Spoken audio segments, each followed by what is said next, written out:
అయితే విశాఖపట్నం ఈ data centre facts లేకపోవడం. నిజంగా వాస్తవాలు లేకపోతే వైఎస్ఆర్సీపీ ప్రభుత్వంలో విశాఖపట్నం నగరాన్ని తీర్చిదిద్దే కార్యక్రమంలో భాగంగా 2020 నవంబర్లో అదానీ డేటా సెంటర్కి బీజం పడింది.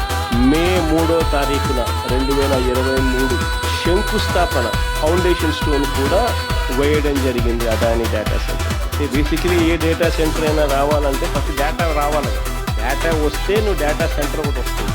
డేటా తేవడానికి subsea cable underneath the sea, subsea cable Singapore నుంచి తీసుకొచ్చే కార్యక్రమానికి కూడా దాని అంకురార్పణ వైఎస్ఆర్సీపీ తీసుకొచ్చిన ఈ రోజు ఈ డేటా సెంటర్ కొనసాగింపు. గూగుల్ డేటా సెంటర్ వేరు, అదానీ డేటా సెంటర్ వేరు.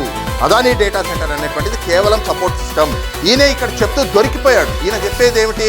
ఈయన తెచ్చినటువంటి అదానీ డేటా సెంటర్ అనేటువంటిది సింగపూర్ నుంచి కొంత డేటా వస్తుంది, దాన్ని స్టోర్ చేయడానికి ఇక్కడ అదానీ డేటా సెంటర్ అనేటువంటిది పెడతారు.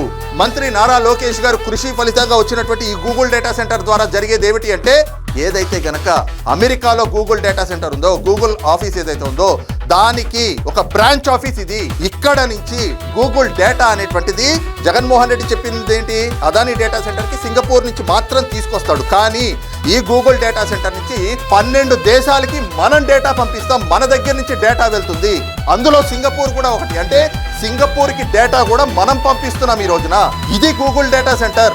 ఈ చిన్న లాజిక్ కూడా తెలియకుండా జగన్మోహన్ రెడ్డి నేను అదానీ డేటా సెంటర్ తెచ్చాను, దాని అనుబంధంగానే గూగుల్ డేటా సెంటర్ వచ్చింది అని చెప్పి బుర్ర తక్కువ వెధవలాగా మాట్లాడుతూ ఉంటే, కనీసం ఇంత జ్ఞానం లేనోడిని, ఈ చిన్న చిన్న అంశాలు కూడా తెలియనోడిని, ఇలాంటి పనికి మాలిన వాడిన ముఖ్యమంత్రిని చేసుకుని 5 ఏళ్ల పాటు మనం భరించింది అని చెప్పి ప్రజలు కూడా సిగ్గుపడతా ఉన్నారు.